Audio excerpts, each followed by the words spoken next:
following is a production of DallasCowboys.com and the Dallas Cowboys Football Club. How about them Cowboys?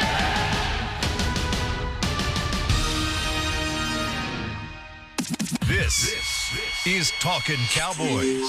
Streaming live from the Dallas Cowboys World Headquarters at the Star in Frisco. First down. Handoff. Elliott plowing to the goal line. Barry, sacked by Lord. Prescott keeps it, and he bangs it in for the touchdown. Here are Mickey Spagnola, Brian Broaddus, Rob Phillips, and Bill Jones. What's up, Cowboys Nation? Welcome into Talkin' Cowboys, the final Talkin' Cowboys of the offseason. The next time you guys join us, we'll be at training camp in Oxnard, California, late July. So things are winding up here for the offseason program. 3-day mini camp here at the Star starting up today, Tuesday through Thursday, and then the players are off, and we are kind of off as a group, definitely as a show after this week wraps up. Rob Phillips hosting for Bill Jones. He'll probably join us here pretty soon. Temporarily? Yeah, temporarily. I'll get out. He'll kick me out of the chair soon. Mickey Spagnola, Brian Broaddus, Kent Garrison producing next door. Good morning, gentlemen. Traffic. He got stuck in traffic. It's a long way from South Lake. Well, there's a lot of landmines along the way. Construction. Well, I heard this. How about this one for a good one this morning on I-35 coming south through Denton? Okay. It was a 30-minute backup because of rocks on the road. Sure. So what do you think? Some truck just dumped the rocks that they were going to do landscaping with? I don't know. What do you think, Brian? Cowboys. Cowboys time. Plus, there's a lot of red lights out, too. There are, Mick. All right, let's roll. You have electricity? I'm good. Not Brian, everybody on our crew is. Cowboys, good. Good. Are you trying to derail the show? Or are you trying to let people know why Bill's not here? He's fine. He's fine. He'll be here in a minute. But I don't know if we'll talk football by the time he gets here. Let's get to it, all right? Final mini camp. We've seen 9 OTAs. We've seen 3. We've seen 3. They've had 9 OTAs over 3 weeks. Yes. 3 per week. What's your biggest takeaway from what they've accomplished so far? And knowing that they're not in pads and knowing that they're still in installation and all that stuff, what have you seen that you like? Maybe something that you still need to see when you get to Oxnard? I think I'll stick with my answer that I've had for the last 2 weeks, and I think they've improved their team speed. And I think it's pretty obvious. Offense, defense, guys that can do things on special teams, and I think that's a step in the right direction. So from an overall standpoint, not having seen anything but a helmet on, nobody's been tackled or blocked to the ground or anything. I think that's the one thing that stood out to me. As Sanjay Lal told us last week, this is one of the wide receivers coach, one of the toughest competitions he's seen, and he's been in the league 12 years, mostly as a receivers coach. And he said, quote, there is speed all over the place. And that's at his position, but not just the wide receivers. Well, look at running back. Look how well the tight ends run. Look at some of the new guys they added on defense, the Kerry Hiders and guys that can move. And even, what they did with the defensive backs, the guys they've added. Donovan Wilson's a safety, but he runs like a corner to me. Mm-hmm. So, I think the team speed overall, once you can continue to run that fast when you're getting hit or you're supposed to hit, then I think that's a great improvement. They've gone from receiver by committee to be one of the greatest groups he's ever coached. How about that? That shows you how far off they were. Yeah, I mean that shows you the addition that with what they've done with, like Mickey's talking about, with Cooper during the season, Randall Cobb. Randall Cobb to me looks like he's been with Dak Prescott for 3 years now. Mm-hmm. The way they're kind of connecting. I noticed the ball with him going down the field. It's some underneath stuff, but it's down the field. Throws to Randall Cobb. He has that ability to get down the field. And you can see him down the field. You can see him down the field. That's been the most impressive thing that I've noticed. I think the takeaway that I have, I think they have to be nervous. And this is, I don't mean to be wet blanket guy, but just my observation. as a former personnel man, I would be nervous about this. I would be nervous about all the depth and competition that I've created, but I'm not sure about my backup quarterbacks. I haven't seen one of them really take the bull by the horns, and that's where I think when we get to Oxnard and every day and practices and meetings and games that we will see, hopefully that one of these guys emerges. I think backup quarterback is a very underrated part of your team. But just think about it. Again, this organization's been very fortunate the last 3 years to play with a indestructible quarterback. He plays a game of physical style. He gets hit. He runs around. He delivers blows himself. He's tough inside the 5-yard line running. But I think that's one of those spots that can derail your team quickly, more quickly than anything. And I think that if there was a concern that I have going in is who is going to be my backup quarterback? Because I don't want this to be something where I've planned and done all these wonderful things to get this roster in a good shape, but then not be able to have somebody. And is it one of these guys, or is it we're going to have to spend some money on a veteran guy to be a caretaker as they progress through this season? Your point's well taken because, excuse me, can they, with their numbers and with the depth they have across the roster, keep 3 quarterbacks? And if they only keep 2, they kept 2 in the past, going back a decade or so when Romo was the quarterback. They had one backup. Right. Correct me if I'm wrong. And it was Kitna. They were veteran guys that they were comfortable with that had done it in the league. Kitna, Kyle Orton, Brandon Whedon. And so would you be comfortable going with just one young guy behind Dak? And Mick, I kind of look at it a little bit like the running back. All this talk we had leading up to the draft, what happens if something happens to Zeke? Well, Zeke never misses a snap. But what if something does? Yeah. Don't you have to look at through the same prism as Dak, even though he's never missed a snap due to injury? Yeah. I don't think. The problem is you've kind of boxed yourself into a corner at this point. I mean, what's out there? And now, having said that, there's going to be more out there at some point with the quarterbacks that were drafted. So teams are going to cut somebody that. Yeah, Connor Cook got let go yesterday, and again, that's a guy. I didn't know that. That's a guy that got. That's a guy that they liked. And actually, if you look at their draft board, they had Connor Cook above Dak Prescott on their draft board. Well, they were trying to get him, right? There's a small list of guys leading up to the 4th round. So that they were interested in. There'll be some other guys get cut along the way, but again,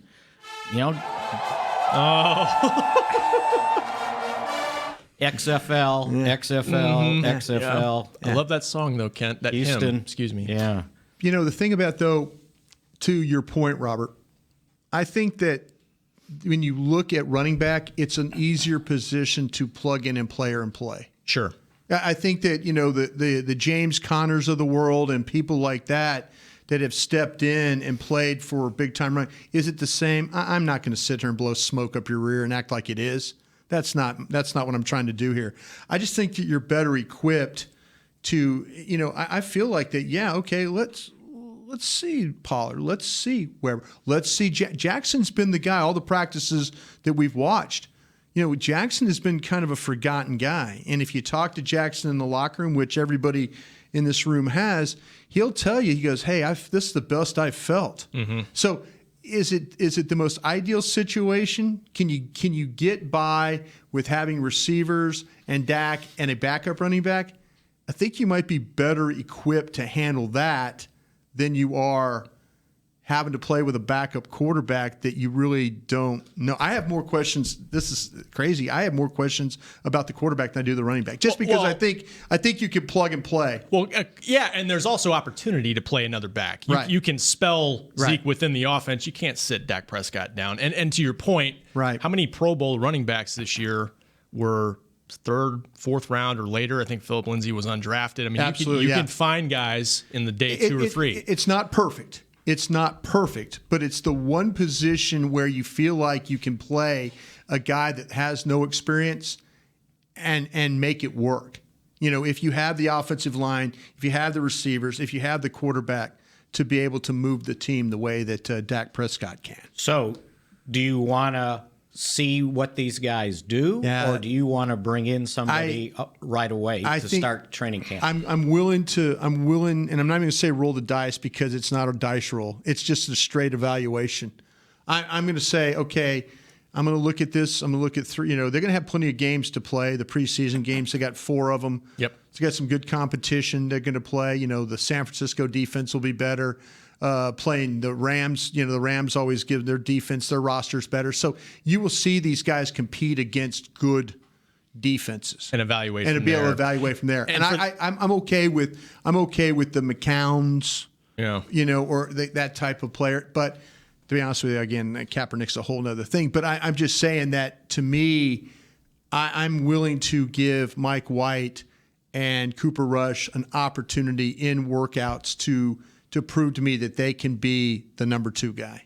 And be, if something were to happen, that I feel good enough, like, okay, this is who we're going to go play with, and this is how we're going to win games, and have that plan. Because the last time we went through this, and they brought somebody in midstream, I don't want to hear the BS about, well, he wasn't here, he doesn't know the system. Who was the guy? Who was the guy that they brought in midstream? why are you staring at me like that? I was trying to buy myself some time to think of his name. The guy they brought in from New England, Castle. Oh, Castle. Not Castle, yeah. Traded for him after a week or 2. That's a euphemism for the guy sucks. He is not wrong about that. You laugh. I know. But Matt the delivery was great. No. But he's not wrong. Yeah. I don't want to hear that. I don't want to hear, well, he needs time. Is he playing?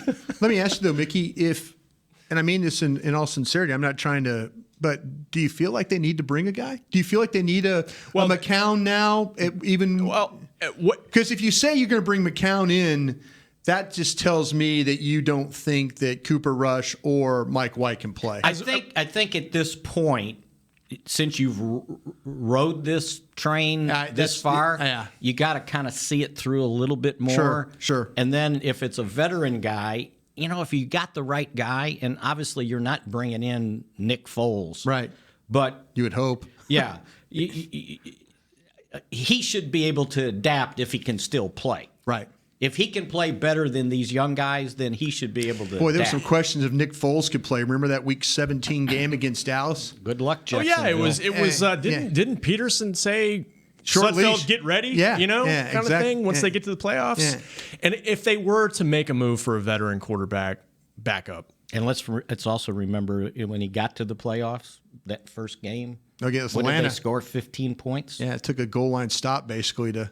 Get to the next got one round. touchdown because he recovered a botched fumble at the 1 yard line. Yeah. Well, this is an aside, but to me it was coaching. I mean, they made him comfortable. They implemented some zone read stuff, and it got him rolling a little bit. Rams did a great job with their guy. That guy looked like if it was one more year for that guy, he might have not golf might not. But yeah, Mickey's points. Well, I just kind of I don't want to be the wet blanket guy, but there's so many good positive things about this roster. That in so many nice little battles and things that you could focus on, and if the football gods smile on them through training camp and go through without serious problems, then it'll be fun to see. But if you ask me what's my biggest concern, just evaluation going in, that would be the one position that I would worry about the most. Well, to Mickey's point. They did try Castle. They tried Sanchez. Castle's still out there, by the way. It didn't. Yeah, leave him out there too. It didn't work, and it worked with Dak. And so they're trying to use this philosophy of develop behind him. They got to see if it works. As of 3 weeks ago, they said what we heard basically was these guys need to work. Dak needs reps. Right. Let's just let them. We don't need a fourth guy right now. Right. We'll see how it goes. Well, the gods have just smiled on us too. Bill Jones. Bill Jones. Bill Jones. How are you? Did you guys move Showers back to quarterback? I put in the mailbag last week that I always thought he had a little something there. I mean, would you? And then Dak Prescott showed up. 2016, we had him ahead of. I had him ahead of Prescott going into training camp. See, that's what I'm saying. If you were, don't demean yourself. but Showers made some plays. He's been making a couple plays here and there. It's funny. Broke up a ball in the goal line. That's what I'm saying. He's been on the same plan as the injured guys, as those veteran guys, where he practices 2 times and sits out 1. Told me he should be good to go for day one of camp. That's the goal. See, now, Full go. he has to feel like that. You know what? He's out of practice squad availability. How long can you stay on the practice He's done. squad? No, he's done. Is he done? He's done. He's Okay. he's like he's maxed like, out. he's a redshirt senior, and he's Yeah, but and he's waiting for pro day. What if you graduate? Do you get he's a another year? He's a graduate he's transfer. a graduate at this point. transfer. Exactly. He's not in the transfer portal either. Yeah, but you know if you can't. But if you needed a fourth quarterback at camp, That'd be hard to jerk him around like that, wouldn't it? And send him back. You know Well, you what? also have Kellen Moore as and John Kitna as your fourth and fifth quarterbacks in but camp. you think about I don't know if that's ever And happened, Garrett, right? there's fourth, fifth, and sixth right there. That's a tough transition back to QB, though, don't you think? well, he's the fourth guy. Yeah. I mean, he's out of his. You know what? To do him a favor, to maybe he can get on with another team, or maybe make this team. You just let him. We were having Jamil Showers talk. You're in Cowboys. trouble. You're in trouble if that's your savior. That's all. No, I was just saying though Yeah, I about know. a guy No, that, it's a good thought. that Yeah. if you were honestly looking for a guy, if you said, okay, instead of bringing somebody in, you know, and you want the other two to get all the reps, that's what I'm talking about. I'm going to give you the reins, Bill, but we were discussing. No, you can keep them. No. Did you have a flat tire? No, I had traffic issues. I mean, it was a stalemate on 121 North this morning. A stalemate. It was a parking lot there. Yep. At Carrollton Parkway at 121. You can go check it if you'd like, Mickey. Oh, he will. You got my probably phone will. right now. Be a big shot It's tomorrow. amazing, though, how one little traffic accident can stop one lane and it destroys everybody's morning. I mean, there were so many people late for work this morning. That's why you leave early. I left it Waze is an hour early. Waze, I mean, best app ever. yeah. Times it I out for knew you. I knew it was coming, but I 2. once you get to that point, it's going to take just as long going around. Cowboys. Oh, God. All right, back on the road. So what about you? Huh? What was What Mickey's? stu- what What was stuck out to Mickey's? you? Just a review. What I told you last week, speed. Okay. It stuck out to me. Yeah. Mickey's What, bored with what, this what do you conversation. have? Oh, What's Rob? Rob. I actually don't know the question, but No, good. we were discussing what's a takeaway from OTAs, and now we get into minicamp here, which is pretty much the same structure as we've seen. Also, Just a different name. Yeah, pretty much. What else? And for 3 days straight that we get to actually watch. yeah. What do you need to see still when they get to Oxnard? And Brian said backup quarterback, based on what we've seen so far. And one more thing I want to ask you about that, and I'll answer your question. But Yeah, better. Mike White, he's the younger guy. Have you seen more from him? That's the problem. No, you haven't. No, I haven't. I haven't seen No improvement in certain No, areas? I haven't seen He looks very similar to Mike White. That last year I was hopeful that he would go out there and pitch it around and move the team. It was, to be honest with you, I was glad to see Jason Garrett the last time we got to watch practice. Jason Garrett basically pulled the huddle back and said, "Hey, you're in charge of this. You know, you're the one that's running this. You're the quarterback. Step up and be the quarter." You know, he got on him a little bit, and I was like, "Thank God, you know, somebody wake this kid up." Because if you watch he's him got play, a great opportunity sitting in. he Right, does, absolutely. he does, and that's what worries me a little bit. That Mike White, that was, you know, Western Kentucky Mike White, is not the same Mike White that I'm seeing here with the Dallas Cowboys. And I gave him last year. I understand that. But I'm kind of seeing some of the same things that I saw with Mike White last year. Those are the concerns with coming out of that system in college. Yeah. You know, you just really don't know for sure what you've got, and whether it's Mike White, whether it's whoever it might be, going back since that offense came into college football, you just don't know what you have Right. for sure. You know, It is the hardest position to evaluate. And I'll stay on that track, Mickey. Okay. My answer is maybe kind of obvious. Dak Prescott. This is, to me, the best stretch of OTAs. Now 4 years now with him, 4 off seasons that I've seen him have in terms of, you know, we got a question yesterday about accuracy, just his command. I get that it's not totally live, but he just seems extremely comfortable. He has been accurate at all levels of the field. We've seen him make throws deep, intermediate, short. There's just a comfort level that you see. And I wonder how much of it is just a more stable receiving core. that's what I wonder. You know, because I just made the list. You know, last year, I mean, these guys were vying not only to make the team, but to be top targets for him. Post-Dez, Deontay Thompson, Tavon Austin, Michael Gallup, Alan Hearns. He didn't know any of these guys. Plus, he had 3-4 tight ends that really hadn't done much in the league other than Jeff Swaim. It's just a better, more experienced group. And now he's also got time on task with a Pro Bowl receiver that they got at midseason last year. It's been night and day for sure. And how much do you think it helps him even, and Brian, when he's able to study his receivers and what they're comfortable doing? Like he's got an Amari Cooper and he's got 4 years worth of NFL stuff on tape from him that he can actually look at him and see, and how that translates even to practice. And with Randall Cobb coming in here, I think it increases his confidence level with these guys. Plus, he's now got a full year working with Michael Gallup. And that's my big takeaway, too. What I've seen, it looks like he is playing with a confidence. And throw Witten in there, too. He knows Jarwin. He knows Witt. Right. He knows, That's right. Yeah. Well, those guys know what they're doing. That too. They've got a year under their belt. And you know that the receiver is going to be in a certain spot. That's what I'm getting. You played half the season last year with 2 tight ends who hadn't played in the National Football League. Yeah. Think That's about right. that. That's right. And then Rico.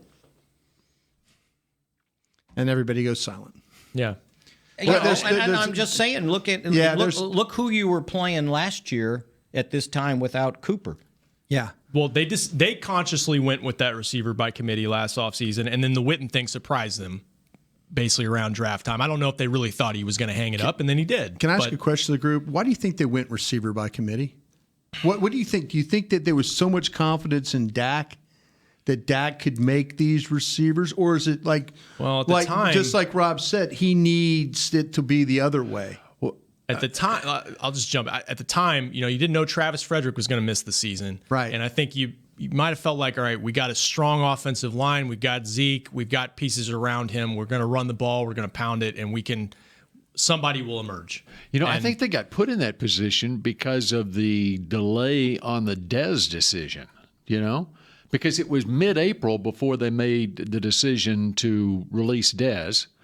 And so you're past free agency, and so you had no other alternative at that point but to go receiver by committee. They flirted with Sammy Watkins, and maybe they would have they probably would have cut ties with Dez if they had gotten the deal done with Watkins if they wanted, I think so. Which would have been in March, and then you would have had a number one receiver basically, and you wouldn't have. But I think the bigger question is, why was there the delay on the Dez decision? And which I think made it by making it mid-April. What's out there now? You got to go receiver by committee now. So you think that you're saying the lack of movement on Dez was the reason why they went by committee? I want to believe that they thought that Dak was going to be able to carry that group. That's kind of where I think that. Yeah, and you brought up the offensive line, the running back. They didn't expect Mickey's their line talking about to the tight end, but they didn't have enough pieces in place. Okay, and not having Witten too. Witten jumped up at draft time when we got to the season opener. Dez and Witten both. Yeah, or the first couple games. Name me, and don't include Beasley in there, the starting 2 wide receivers. Let's carry it over. We're 5 minutes late. That'll give you time to think. Yeah. Because you can't think about it in that's 10 your point. seconds, That's right. That's your point. Yeah. And Bill Jones will jump back in the driver's chair next on Talkin' Cowboys. Your new apartment's big. Such a great deal. It's okay. Just okay? What's not too... Right above the subway! Well, I bet you don't even notice it after the... That's my neighbor, Angus. A deal that's just okay is not okay. Get a great deal with America's Best Network. Come into an AT&T store and learn how to buy one smartphone and get a second one on us. Based on GWS 1 score, September 2018. Star Sports Tours is the only official fan travel partner of the Dallas Cowboys, offering exclusive game weekend travel packages with sideline access and photo ops with current players, alumni, and cheerleaders. That's not all, though. You'll get to talk X's and O's with Senior Director of Player Personnel Will McClay, and of course with yours truly, me, Brian Broaddus. You can trust the official fan travel partner of the Dallas Cowboys, and with us, you'll travel like a pro. Visit cowboystravel.com to book your travel package today. Work the Cowboys way and channel the winning business tradition of the Dallas Cowboys and the Jones family at Formation. This dynamic workspace provides an elevated work experience on the Star's aspirational campus with exclusive membership options available to meet varying needs. Choose from open workspaces, dedicated desks, and private offices to leverage our home field advantage for your individual business success. Limited memberships are available now, so apply today at formation@thestar.com. A man's Stetson doesn't just protect him from life's elements. It projects an unstoppable and legendary spirit, just like the men wearing silver and navy on the field every Sunday. Since 1865, Stetson hats are American-made with pride right here in Texas. They are still the official crown of all self-respecting cowboys. And Stetson is proud to be on the field with America's team. Find Stetson hats in the Pro Shop or at Stetson.com today. Back to Talkin' Cowboys. We're talking Cowboys. We were talking NBA Finals during the break, but we don't need to carry that over to talking Cowboys. What about hockey? Hell yeah, you got Game 7 on Wednesday night in Boston. Cowboys. And the Rangers are in Boston. And they switched their game to 3 o'clock on Wednesday so that everybody can go to the game. And by the way, the last time the Stars won the Stanley Cup, the only time the Stars won the Stanley Cup was 20 years ago this week. That's right. And the Rangers were in Boston. Because I was in Boston that week when they did it. But we're talking Cowboys, and it's mini camp week. And it is the first day of the mini camp. Tuesday, Wednesday, Thursday, and then it's about it's right at a 6-week break before the start of training camp in Oxnard, California on July 25th, which is a Thursday. The Cowboys will be flying out to Oxnard, so it'll be 6 weeks to the day. Can I ask a real quick question? Yeah. I'll try and make it quick.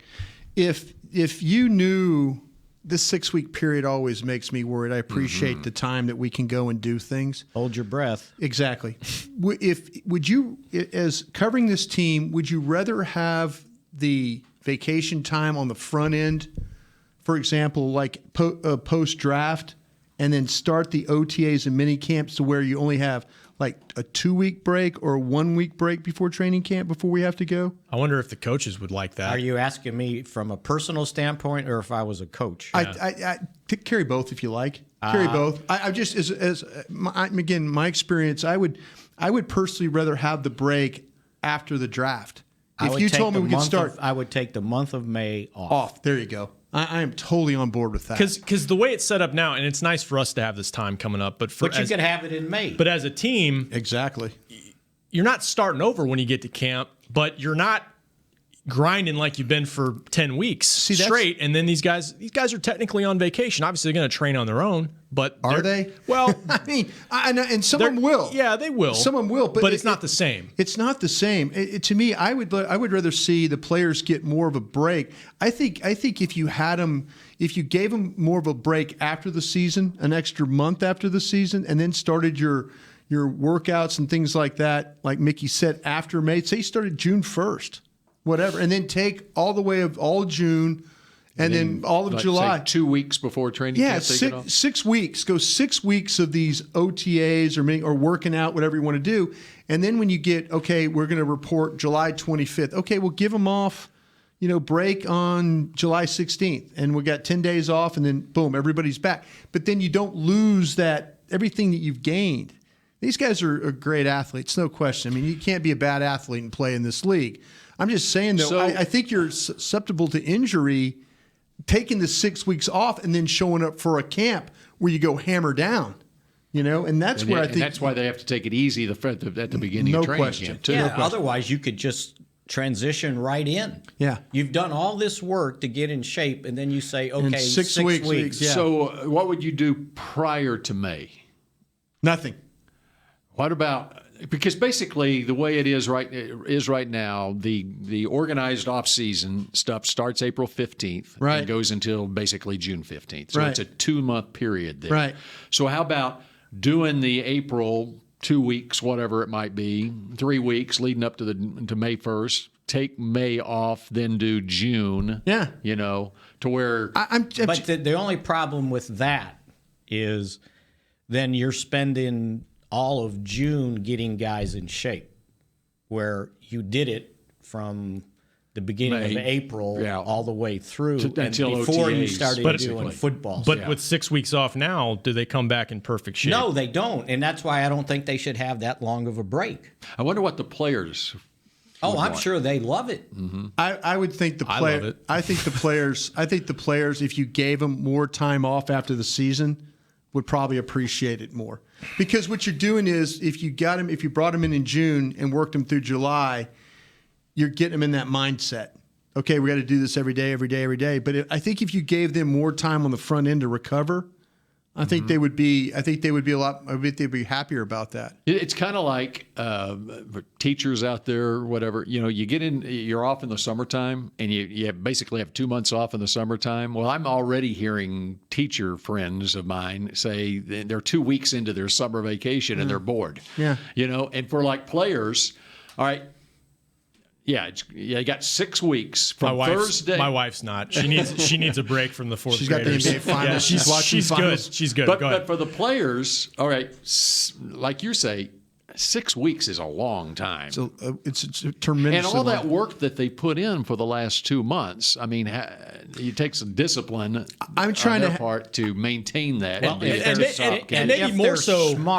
they're smart, 2 weeks before they leave for training camp, they're back here working out, doing conditioning work, lifting, so that when you get to training camp, it's not like you lost everything. I'm just trying to prevent injury. Yeah, but I think it also applies to your point, Bill, even more so with the rookies, because they get the rookie camp, they come in for 3 weeks, 4 weeks, They keep and then those they're guys gone here. again. They keep the rookies here, though. You remember that? The rookies only get like a week. Yeah, a week or so. Yeah, they don't. Yeah, and 4th of July. And the rehab guys get maybe a week. Yeah. The rehab guys, and there's a bunch of them. Sure, they're going to be here. That's true. Yeah.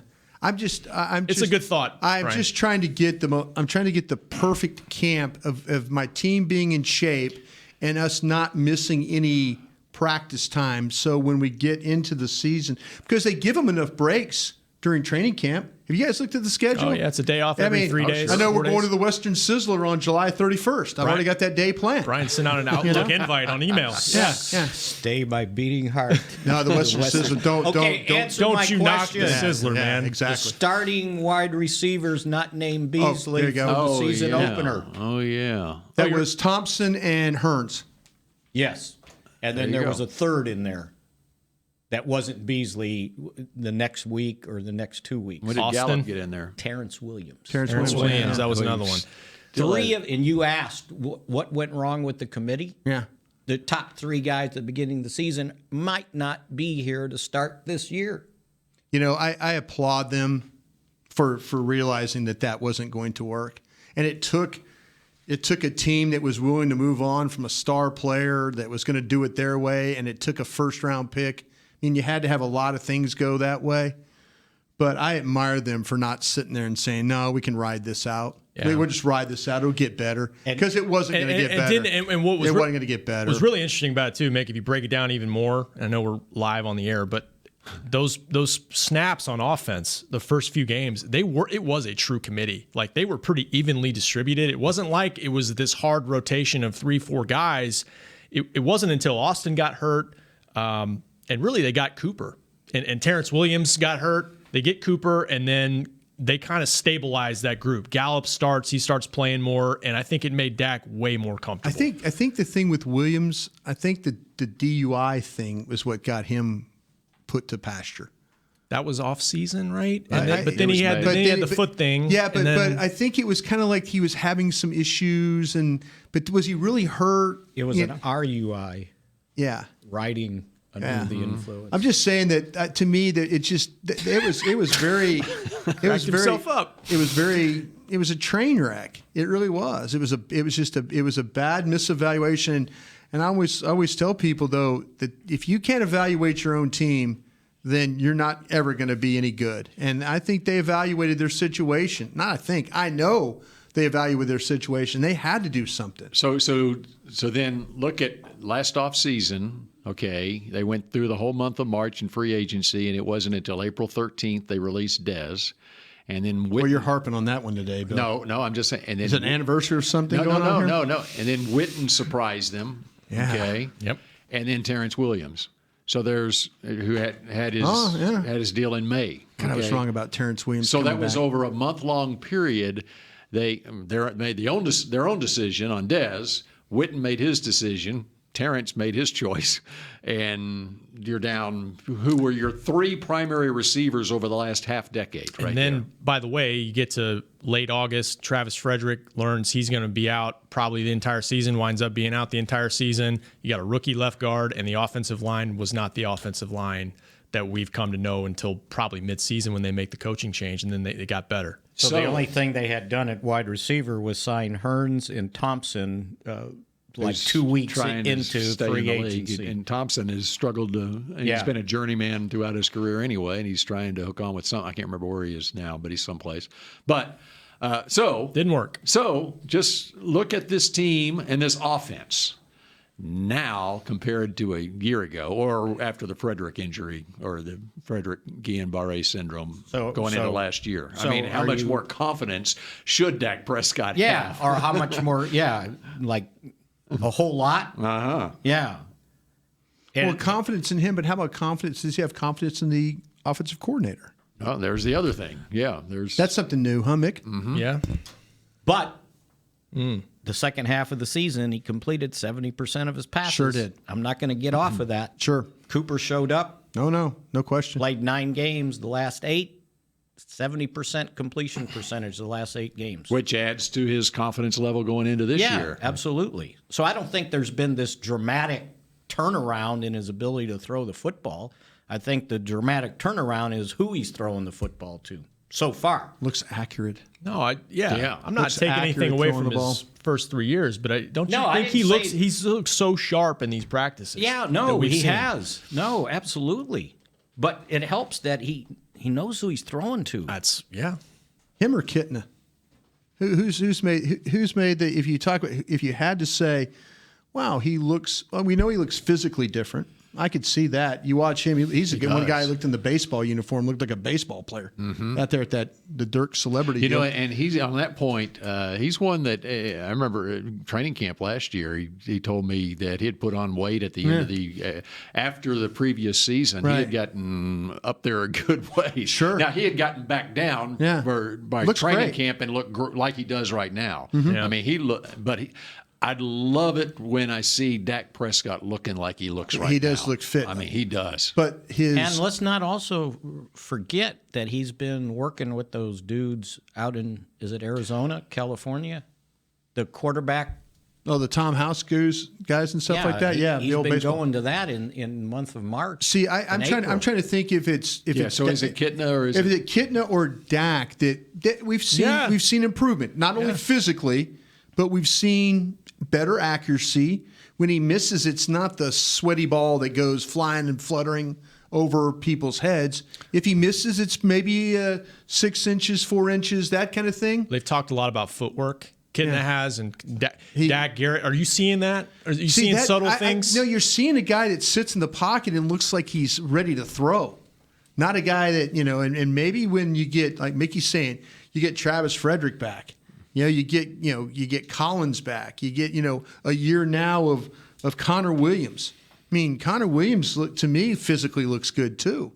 So, maybe with all that up front and maybe his confidence, but I'm wondering, this little transformation, is it the contract? Is it the pressure? Is it the quarterback himself? Is it John Kitna? You know what? He talked last week about the benefits of working out whatever that quarterback group is. Yeah, I think it's Tom House. It wasn't Tom House. There was somebody else that was involved. 2 other guys. I didn't know about. Is this the Orlando-based group? Maybe it was Orlando. I think House is out in California. And he talked about how they worked on techniques on how you have to have your arm slot, whatever angle, right? When you got to throw from, you got to throw from different arm angles. Mm-hmm. You can't always be sitting in the pocket with your arm here going here. Sometimes you're moving, you're here. He goes, and I learned about that and to how to get my feet set better when I'm not perfect in the pocket.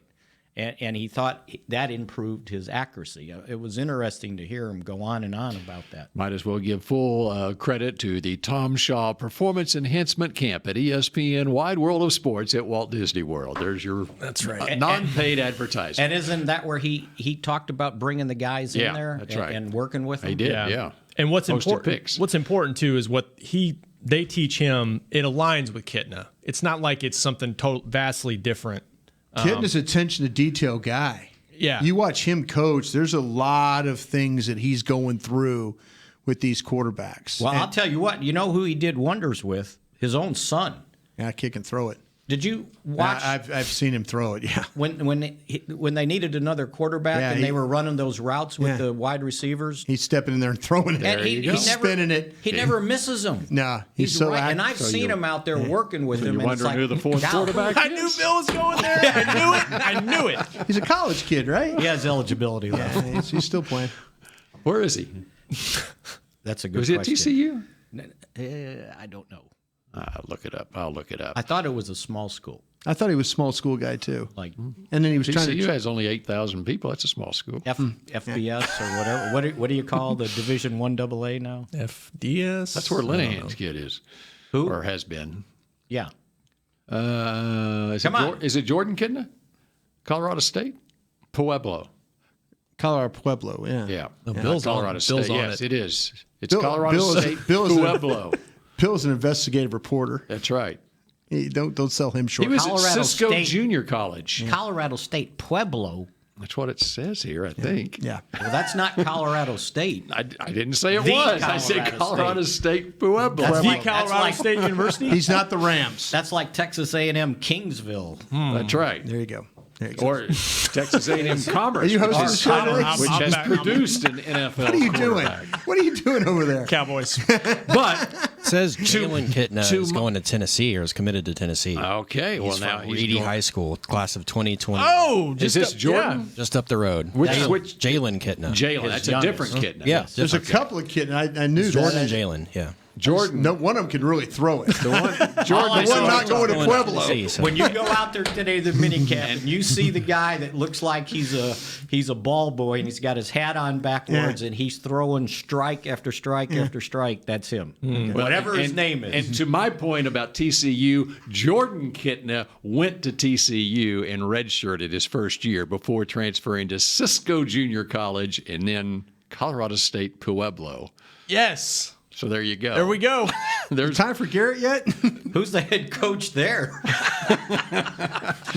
Another Kitna. No, I'm kidding. All right. So we've taken care of the wide. So did we get Bill's take on what stood out? You want to do that?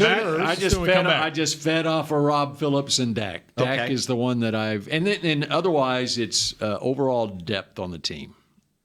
Okay, I mean, that's a good one because when you look at the defense and what's going on in that defensive line, we need to solve some defensive problems when we come back. The linebackers. Yeah, let's do that. Let's talk defense. All right. When we come back here on Talking Cowboys. It can be hard to find the right resource for learning about important financial matters. You search how to build savings, you end up reading about the one weird ingredient from supermarkets that can make you taller. That's why Bank of America built BetterMoneyHabits.com, a safe little corner of the internet for answering your financial questions. Full of simple videos and tips, Better Money Habits can show you how to make the most of your money without resorting to random searches that always seem to lead to unbelievable photos of childhood stars grown up. To learn more, visit BetterMoneyHabits.com. It's time for tailgating with the OtterBox boys. The OtterBox that builds those crazy protective phone cases? Yup, and now they're changing the side dish game with the OtterBox Trooper Soft Cooler. Lightweight, mobile, and leak-proof, Trooper is perfect for blitzing a crowded parking lot with a Frito pie. Amazing. Hey, you think I could fit my 7-layer salmon salad into the Trooper cooler? Yup, but please don't.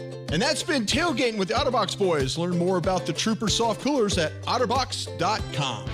While a player could look good on paper, it's when he's out on the field that you really find out what he's made of. That's why the Cowboys rely on more than just stats and scouting reports when building their team. When picking a tractor, it's why you should rely on more than just specs and features. You've got to take it out and put it to the test. The Cowboys did when they named John Deere their official tractor. Experience one for yourself. Visit myjohndeeredealer.com/football. Dr. Pepper is the one you crave. But how do you explain that craving? Imagine a surging river of ice-cold Dr. Pepper, roaring with carbonated mists of desire. You're dangling above it, upside down, like a fishing lure in the wind. 23 flavors tickle your nose, but the river is too far away to taste. Dr. Pepper calls to you. You. Now that is a Dr. Pepper craving. Dr. Pepper, the one you crave. Want to use what the pros use? How about the official men's skincare brand of the Dallas Cowboys, Jack Black? Right now, you can get the Jack Black Starter, a curated collection of Cowboys locker room favorites for just $10 with free shipping. The starter includes 4 Jack Black skincare favorites, plus a full-sized intense therapy lip balm. Go to getjackblack.com/Cowboys and use the code word TEAMJB. That's getjackblack.com/Cowboys. The Jack Black Starter, $10, free shipping. Back to Talkin' Cowboys. Speaking of Jack Black, this is your 2-day shipping warning. This is the last day to get free 2-day shipping plus the Hero gift set with your purchase of $70 or more. Have you got your Father's Day gift yet? Bill's going to buy his own? You're going to buy your own? You tell My father him what you passed wanted? away. I don't need to get Father's Day. Did you get it? I didn't say give it. Oh, okay. I've not gotten one, no. Not yet. Pay attention. Mickey's sending you one. Listening is a skill. And to get that free Listening is a skill. 2-day shipping on your Hero gift set, you use the code HERO, and you will get for your dad or whoever, maybe yourself. Whoever's still alive. Turbo Wash, Pure Clean Daily Facial Cleanser, Face Buff, Energizing Scrub, Double Duty Face Moisturizer, and Mini Intense Therapy Lip Balm. Free with your $70 purchase. There you go. GetJackBlack.com. Please do. Happy Father's Day. Yep, that's going to be my gift. Hope he's not listening. Good stuff, Mick. You can keep the $70 worth of stuff and just give him the free stuff. There you go. And you know what? It comes in a very pretty black box with a signature Jack Black on it. All right, very good. So you don't even have to wrap it. It's such a pretty black box. That was that car you were behind this morning. Yeah, exactly. I think I was caught in traffic caused by a Mickey collision reading a spot on the highway this morning. Except there's nothing to read, right? That's a new drop from Kent. Nice.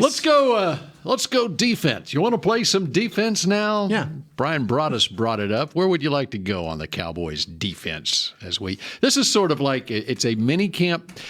Even though minicamp is just now starting, as you are listening to this, perhaps it is after the minicamp is over, and it's almost like it's a training camp preview, too. Yeah, so we're wrapping up the offseason today. Can you name any of the starters on defense that are actually out there? The linebackers. 2 of them. Taco. You say Taco? Garrison is on his game. He is in mid-season form. I like what I've seen with Malik Collins, by the way. The practices that we've got to watch.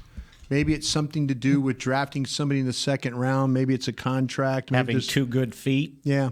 Let's just get through the bags a couple of times before bones start to break. Mm-hmm. But, I like what I've seen with Malik Collins.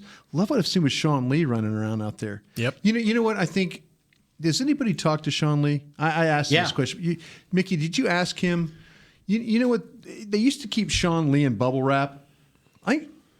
Sean Lee, and I need to ask him this, and maybe you asked him this question. I think Sean Lee went and told him and said, I need to play. Yes. I just need to play. This is my last year. I just need to play. But he's on the practice schedule during minicamp. But it could be where they practice him one time or no time. Did he do much in OTAs last year? I feel like he didn't do much till he got to camp. Yeah, I'm seeing him run. And then he was in bubble wrap in camp too. He's running with the twos. I don't think he did teamwork. In OTAs. Yeah, he's running with the twos. He's out there running with Kyle Cuero and those guys. I think, and I need to ask him this, and maybe one of us will ask him this. But I think he went and told him, he's like, I need to practice. I mean, you just need to put me out there. And so far so good for him. And I think that's maybe will be the plan. He'll have an off day, I'm sure.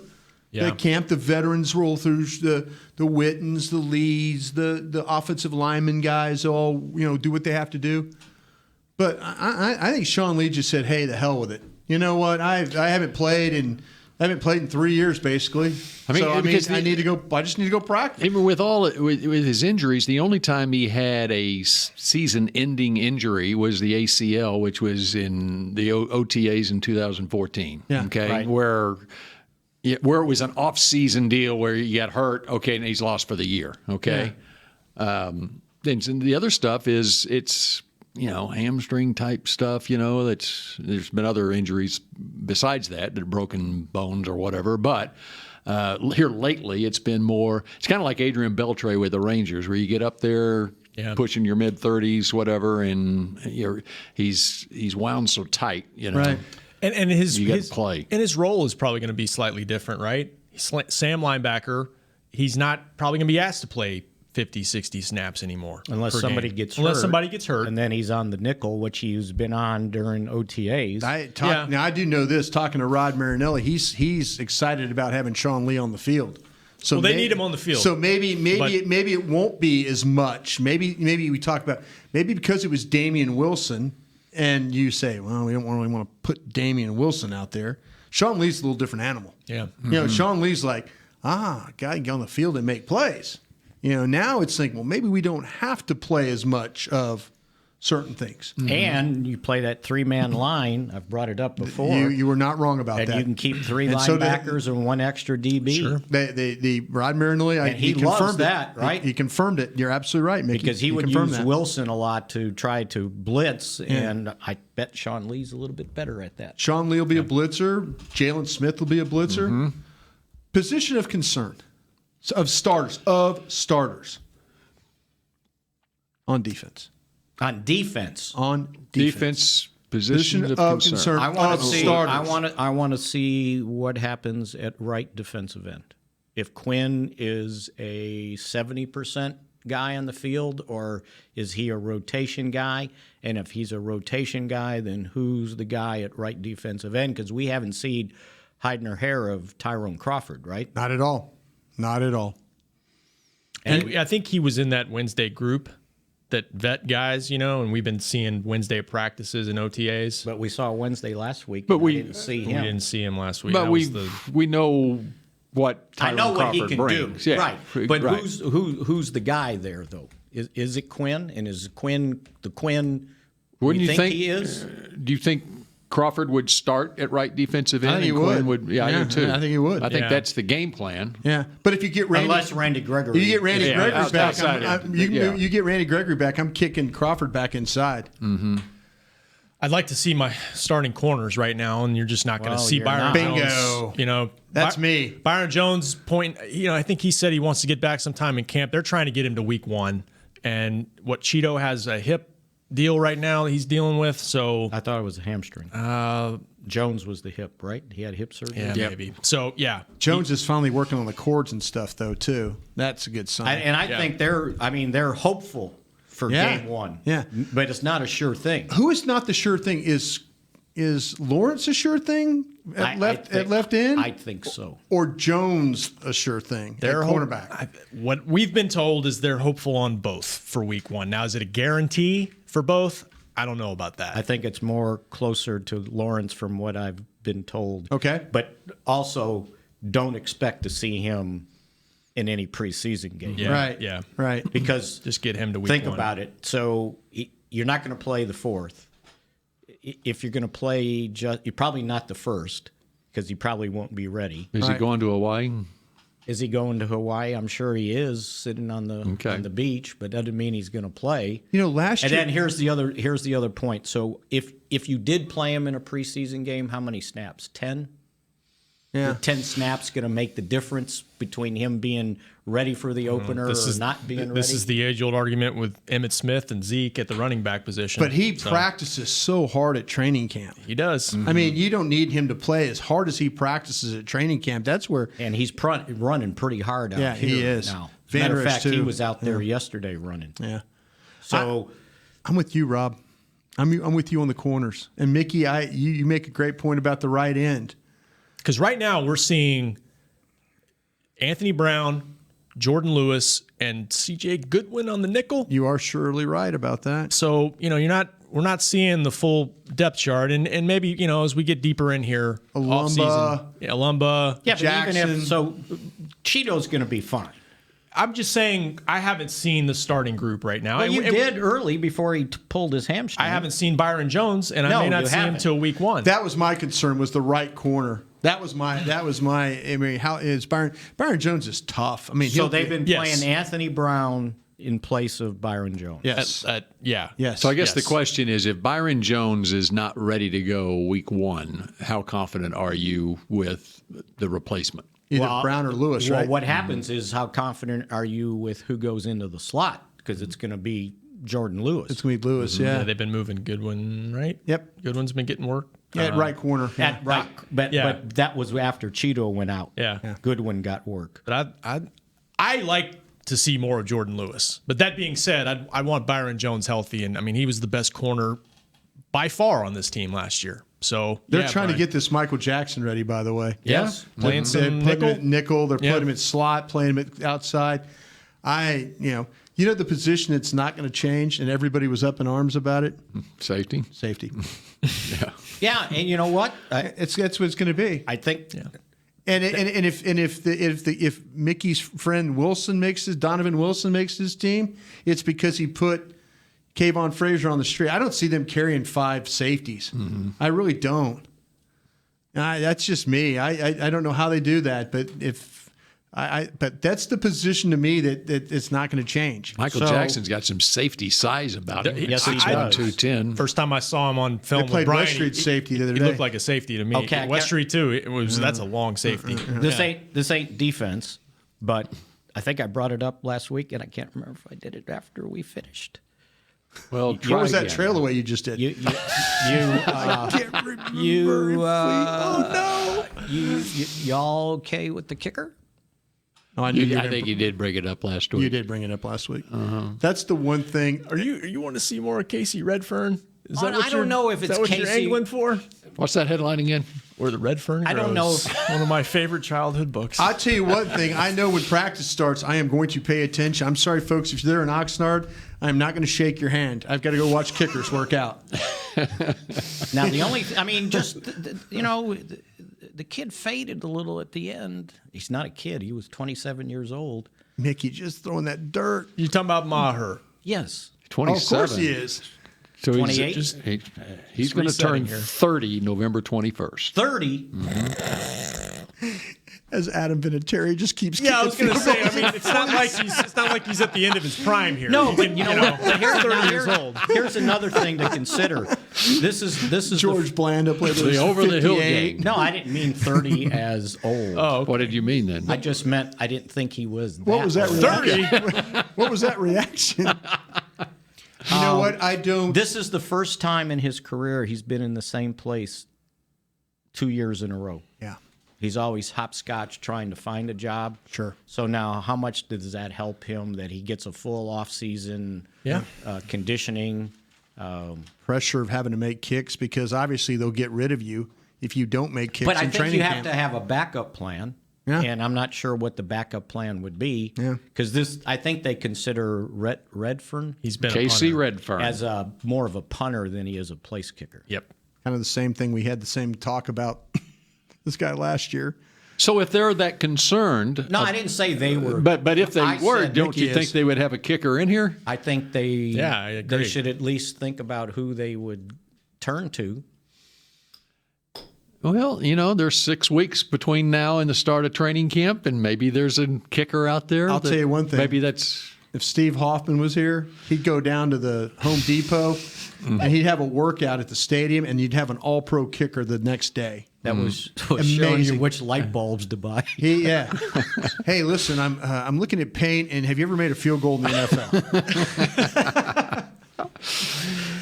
we got like a minute left. So, there's no difference. We got less than a minute. And Jason think about Garrett's it. coming up at 10:35. No difference between the kicker and the backup quarterback. That's because they're just not out there all over the place. That's true.